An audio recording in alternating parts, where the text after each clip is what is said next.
Hello and welcome to the Handicapable Black Woman Throne Room. My view of humanity is a whole new tea.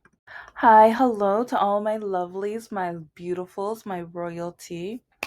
Okay, because I don't know, it's just, yeah, my next couple or few episodes might seem scattered, but when it comes to race and racism, the history of racism, which our country is literally trying to take our history away so that the white man always looks like the hero when they've been the villain in so many situations, but they want us to ignore, especially with Generation Z and A.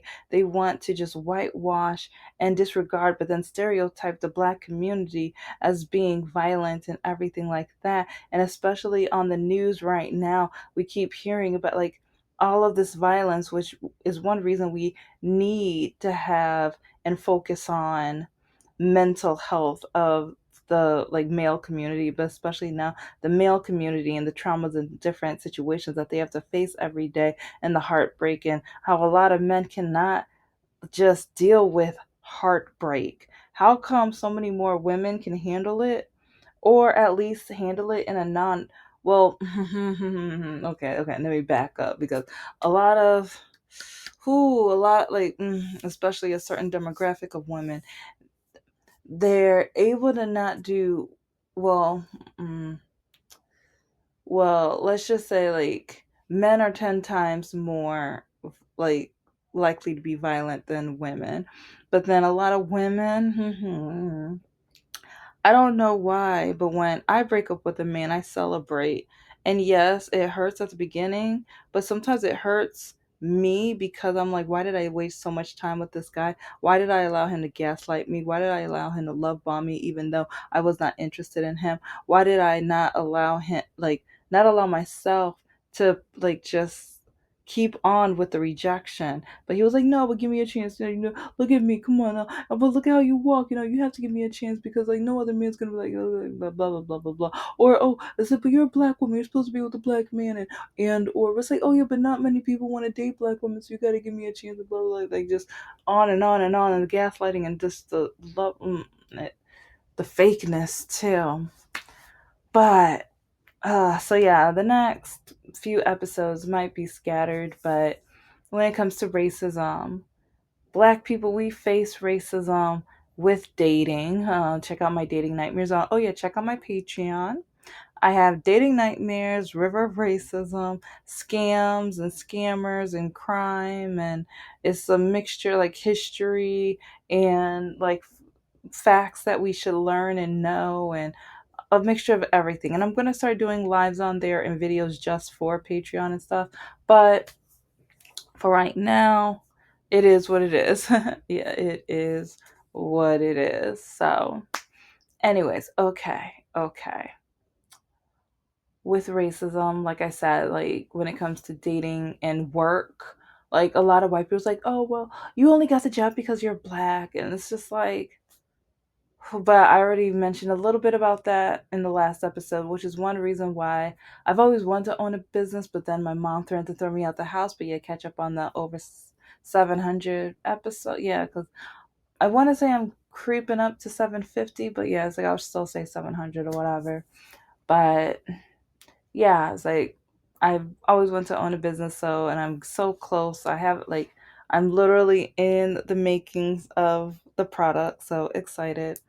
But even with starting the business and writing characters as people of color and black people especially, I get hate on that and told, oh well, no, your character shouldn't be black, and oh well, then we wouldn't be able to read it, I won't be able to connect with the character because you're racist, you're a bigot, you're a no good, like you're a hateful person. Like how come black people and people of color can always read about the white person, but then the white person can't read about someone that's not white? Or they want to harp on or be just delusional and stupid and idiotic. And then with history, they always want to read when they do good, well and good, and then have reason of why they did awful, terrible things. It's like, oh, well, this was for the capitalism of the country. This is to maintain the country. This is to build the country. Slavery was awful and terrible. And then when the United Nations, the US had the nerve to vote no with like, oh, was like just yeah, go just catch up. And oh, again, I started covering this on Patreon already, but I'm going to do a lot more with it. But I have a lot of pictures and a lot of evidence I still need to get off my phone, especially with River of Racism. But oh, with all the things that's going on with the black men, it's like I'm talking about boys will be boys. I'll get back to that and stuff, but I think I talked about that for so much that I need to take a little time off of that. But I've learned a lot. I've been reading a lot of articles and the psychology and the thought process of men, which and then especially of black men. And now it's like we're facing like the more racism, but then especially racism against the Hispanic community. We face it against the Asian community. Yeah, remember the college acceptance? Mm-hmm. And it's like, yeah, when it comes to people of color, yeah, I face racism against every nationality. Sometimes when people say, go back to where you come from, sometimes it's by people of color. Sometimes I'm looking at them like, I got here, like my ancestor got here off a boat, like, and not by choice. So yeah, it's really interesting when a person of color telling me to go back where, like, 'cause then I want to look at them like, you just sound like the colonizers. What in the what? What in the black baby Jesus going on here? Like, but anyway, with everything that's going on right now, and especially after that Hispanic female police officer, which I'm so glad she's like, oh, and I heard she had some kind of sorry, stupid apology. All I have to say is, girl, shut up. The only reason you're saying that is because you lost your job, because you're paying the consequences. And yes, there's freedom of speech, but there's the freedom to fire you too. And yeah, it's like I've spoken up. I've like especially I've already told you guys about the call center story and how I kept getting like since I rejected a guy. See, it's like yeah, you didn't think you just thought I mentioned that for no reason. But I rejected a guy at the call center like job because and he kept saying that I had to like date him and I had to sleep with him and all this other mess. And I kept saying no. So then all of a sudden I kept getting all of the calls of these men pleasuring themselves. Like, yeah, it was disgusting. And so there was one call where I had it because it was like over and over. And I even told the manager, and he was like, well, if you're not going to go out with me, I don't really care. It's like, he was like, pay the consequences. It's like, once you go out with me, I'll make sure to take care of it. And I was frustrated. And I know it's like I kept going to job interviews and kept being told how impressive I was and how my ideas, but then they would mention my walking and or they would say, well, how do you talk like that? You talk so proper, blah, blah, blah, blah, blah. And it's like, oh, I would have never pictured you. And so then facing the racism and, or, oh, one of my favorites, which one of your parents are white? Like, you stupid, no good, bigoted idiot. Anyway, so it's just crazy because like yeah I got sick and tired but yeah just listen to the episode but yeah I got fired from that job because I and the thing is I celebrated when I got fired because I hated that job and the only reason I was still there was I was applying for other jobs and I I think I just started grad school so I remember after I got fired I got home I just went straight to my bedroom and I started studying because I'm like, you know what? I wasn't meant to be there. And I could not tolerate that for much longer. And yeah, I that job wasn't meant to be. I hated it. And yeah, and it was like but yeah, I was like I'll save like I have some thoughts about that job, but anyway, I kept applying for jobs, different jobs, and a lot of them were marketing and it was to a point where my mom was just like in like she it's like it's really sad when a parent your own parent is like making fun of you. You're never gonna find a job. Yeah, you walk like that, no one's ever gonna hire you, blah blah blah blah blah. But then a couple days ago she mentioned that the zoo was gonna be having a job fair and I heard about it, But part of me was just like, I think they said like $8 an hour, and I'm like, when I was like, oh, that's interesting. I remember my dad was like, I didn't pay for your school for you to get an $8 an hour job. You better not, blah blah blah blah blah. But it was like, okay, it's either that or I suffered through my all of the mental ABUSC that my mom's putting me through. So what did I do? I went and got into that. I think it was like 2 or 3 hour wait line because everybody and their mama was in that line. But got in there, filled out the application, blah blah blah.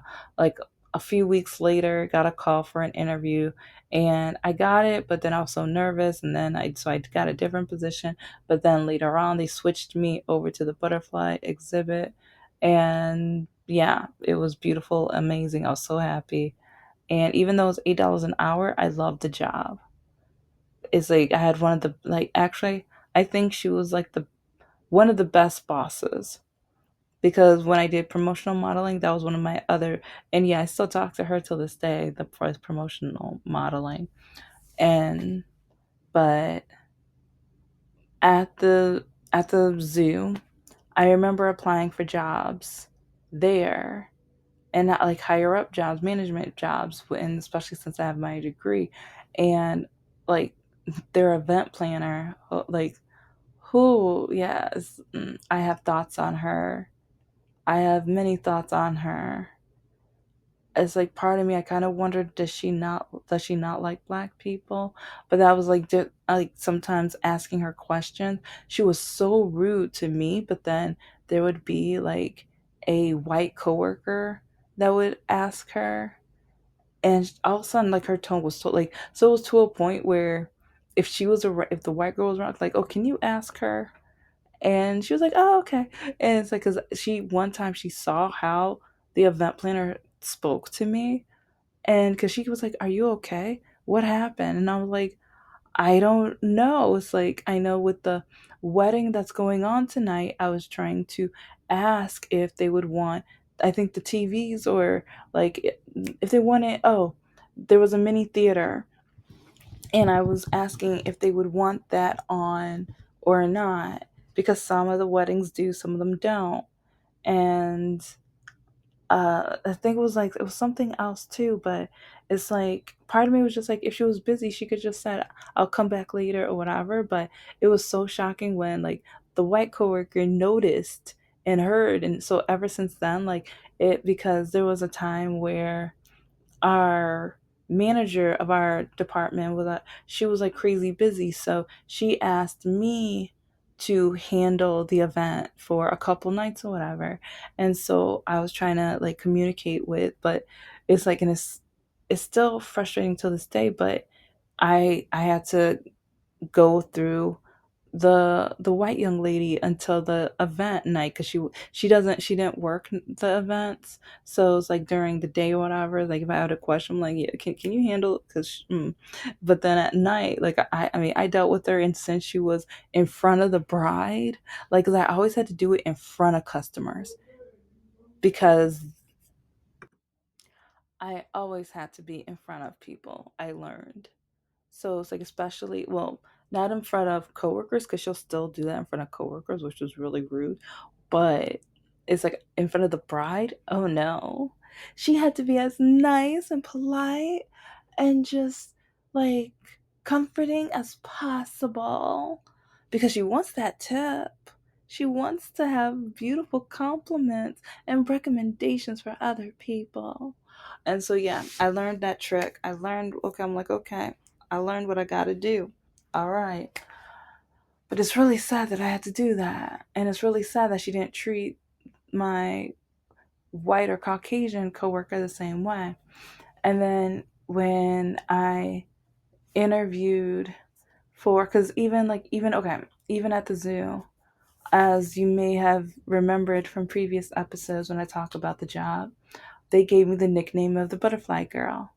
I didn't even know that was my nickname. Like customers would come up there, and or even coworkers are like, "Oh, hi, like you're the butterfly girl." I'm like, "What are you talking about?" And it wasn't until like 2 weeks later, after I first started hearing about it, they were like, "Oh yes, like the customers love you so much. They gave you the nickname because you're at the butterfly house." And it's like because and like because kids would come up and give me hugs, and there was a couple who like, cause I would get on princess or prince and princess level and stuff, and like some of them would even like with a hug and a little kiss. I'm like, oh, and so I would make sure like, okay, parent, you see this, right? That's okay with you, okay? Like, cause I didn't do it, they did it, and it's like. Because I remember one of the first times, like I was looking at the parent, and the parent's like, "Oh no, no, oh they love you. It's okay, it's fine. Yes, it's like I'm okay with it." I'm like, okay, because like I was like, I'm checking with you. I'm like, I don't want any complaints. I don't want anything getting back to me, and so. But anyway, it's like, but it was beautiful because like most of the parents that started it were white, and it's like the compliments and how sweet they were, and it's like, oh, and there was one where this one guy, oh, he took all of his first dates to the zoo. I think his family had a membership, or maybe he paid for the membership, but with the membership, he was taking girls to the zoo. And so like after you pay for a membership, it's free. So or like it's free to come in or whatever. He can come as many times to the zoo. So okay, that's a tip, guy. Okay. Yeah, if you're gonna do that, like that, to me, I thought that was very slick and very smooth and stuff. So yeah, it's like because he loved coming by the butterfly exhibit, because then I would have like a first date type of spiel. But it's like I already knew he knew the hot spots, because I was like, yeah, go to the polar bear exhibit, it's nice and romantic, and oh, the giraffes. And it's like, yeah, I would list all the hot spots for the dates and everything like that. And it's like, and with the kids, I would have part of it in American Sign Language and things. So, but yeah, yeah, I it was $8 an hour, but I love that job. And it's like some of the people were so patient and nice, and the diversity was beautiful too. And then it's like trying to apply for other jobs. I'm so glad that I started promotional modeling, because I kept going to advertising agencies, and the way they kept looking at how I walk, or they would mention my walking, and or mention my like how I talk, or with my resume. I would have never imagined you. I would have never depicted you. I would have never, and or on LinkedIn, like after the, but doing this while doing the interview, like I don't know, it's just with LinkedIn. I didn't learn about blacking out your LinkedIn profile until like after, like during COVID, when I heard of it, because I was working at schools, working at university, working at community college, and like with some of the like Black Lives Matter, people were talking about their employment history and the issues and the racism. And then I started hearing people talking about with LinkedIn how companies would want to hire them, but then once they saw their LinkedIn profile, they would see they were black, and next thing you know, they too were losing jobs and job opportunities. And with some of the job interviews I've had, like one day they want to hire me, but next thing you know, they cancel it. They like, with my phone, I will see the notification. Oh, this person looked at your profile, and this is right after the like 30 minutes or an hour after they looked at my profile, and it's despicable. It's awful. But then they say there's no more racism. Well, black women, we want to say tell everybody else that. I don't think majority of these people got the memo. And I want to say, yeah, there's a lot of ableism too. There's a lot of ableists out there, because getting jobs that say they're so interested in you, and then I walk in or go into the job interview, and next thing I know, especially schools, I'm going to have a whole episode just talking about the schools, but there were so many jobs where They were so impressed with my credentials, with my ideas and how I teach and everything.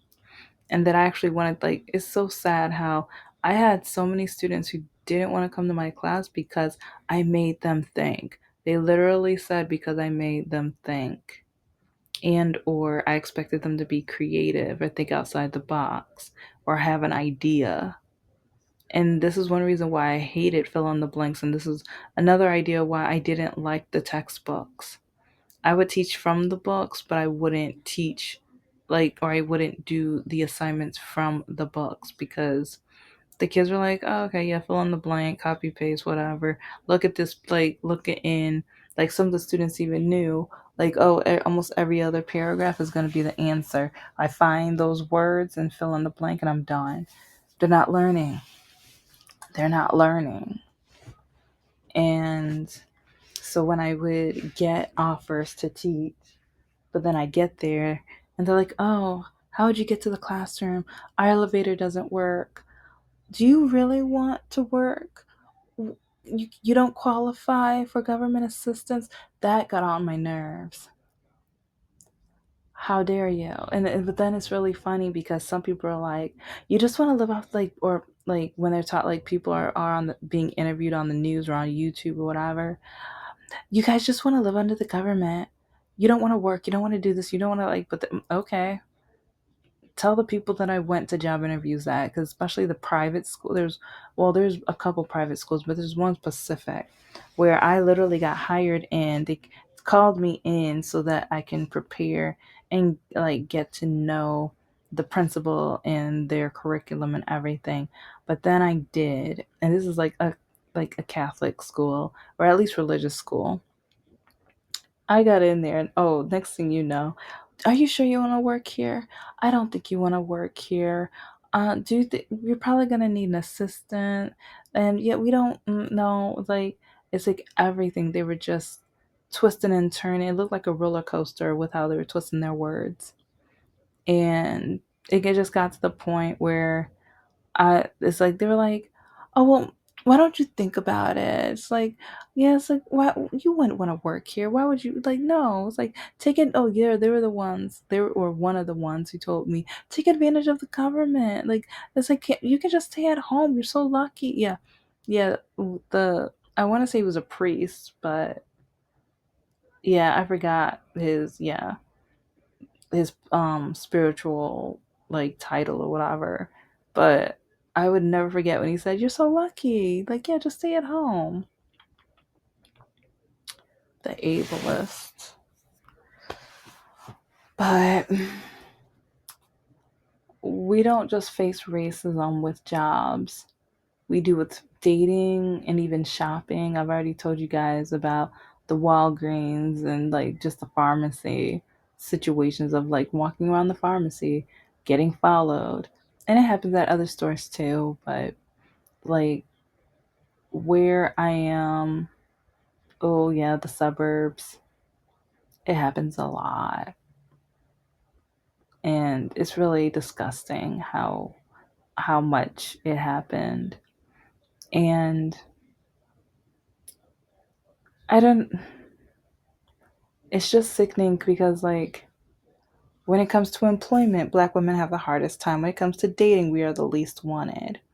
And when it just comes to life, we get stereotypes hated on and diminished and ridiculed and put down and bullied so much more than any, like, even in movies and books and almost every single role, Black women are at the bottom.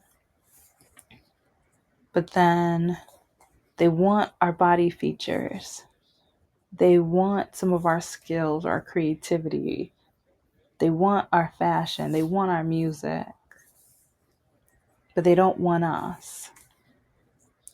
And for the Hispanic community, they're doing this to you too. It's like, it's so funny how so many of the colonizers blame us or put us down or say it's our fault for where we're at. They don't look at the history. They don't learn what happened because, like, there's consequences and there's things that happen because of different the timelines of history and how they've come together, and how some people are determined to keep us down, even though we keep pushing forward, even though we are the most educated demographic in this country, they still want to say we have low IQ. Yeah, the orange man. But anyway, we are exceptional women. We're strong. And we had to be strong because of everything we've had to push through and get through and survive. All of the negativity, all the hatred, and how, even with how we look, it's like so. Okay, now I have another series I need to talk about, because with how Haley Bailey was put down and Mrs. Barack Obama, how they still try to say she looks like me. Like, shut, like, do you even know that where that came from in history too? But so many black, and then Kamala Harris, the sexual things they wanted to keep saying about her and dehumanize her, degrade her, and it's just, this is what black women have to go through on a daily basis. This is what we have to go through while we are working in school, while we're trying to achieve our goals, while we're trying to be who we want to be, while fighting against the stereotype. This is what we go through. But people keep wanting to hate us, degrade us, and just like, and the funny part is 92% of black women, we voted the correct way. We try to tell everybody, but no one will listen to us, because they think we're low IQ, because we're hated on, because they stereotype us, because they hate us. But now look what's happening. And look who different groups of people of color, look who they're looking at for help. Look who they're saying, come support me, come support us, come and help us. We need to come together. Come together. Like, whenever we need your help, you ignore us. You say it's our fault. You say get over it. Or you say there's no racism. Whenever it's black people, you say there's no racism. But then when it's the Hispanic or the Middle Eastern or the Asian community, oh, now it's racism. Now it's racism. But when it's black people, oh, get over it. Get used to it. You, like, it's your fault anyway. Oh, like Kanye West and other people said that you guys were just getting job training with slavery anyway. It's not a big deal. Oh, with Jim Crow, oh, you should have fought that harder, should have done different things, blah, blah, blah, whatever. I've heard so many ignorant, awful, terrible things. And oh, it's on my Patreon too, of some of the stupid things, especially white men have said to me about our history. And Democrats and Republicans is like, oh, do you really want to say something that's stupid? Do you really want to know how, like, the formation of the Republican and Democrat parties? Do you really want to know about the voting system and why, like, at a lot of black churches, they were handing out water and food for the black people, like, to be able to vote and everything? Do you really want to, because, yeah, do you know how many white people said that's racist and that's terrible, and they shouldn't be handing out water and food, and how that's bribing people, when they're not telling you to vote for someone specific? And back in the history, it's like the white business owners didn't want their black employees to vote, so they wouldn't give them a lunch break. So the black people still wanted to be able to vote, but then they had to go back to work on empty stomachs. So the churches would hand them water and give them some food so they can at least eat something. It's like there's so much more to it, but yeah, you don't know the history. So when the Republicans were enforcing it to be illegal and forcing it to be taken away, you don't know the why. And in some other countries, voting is a day off so that everybody and anybody can vote. Do you want to know why our country hasn't made it a holiday? Look it up. It's interesting. Look it up, because they wanted to stop certain people and make sure that certain people couldn't vote. Look it up. It's interesting. Thank you so much for listening to the Handicapable Black Woman Throne Room. I am a woman, I am of color, and I am handicapable. But most importantly, I am human and you're human too.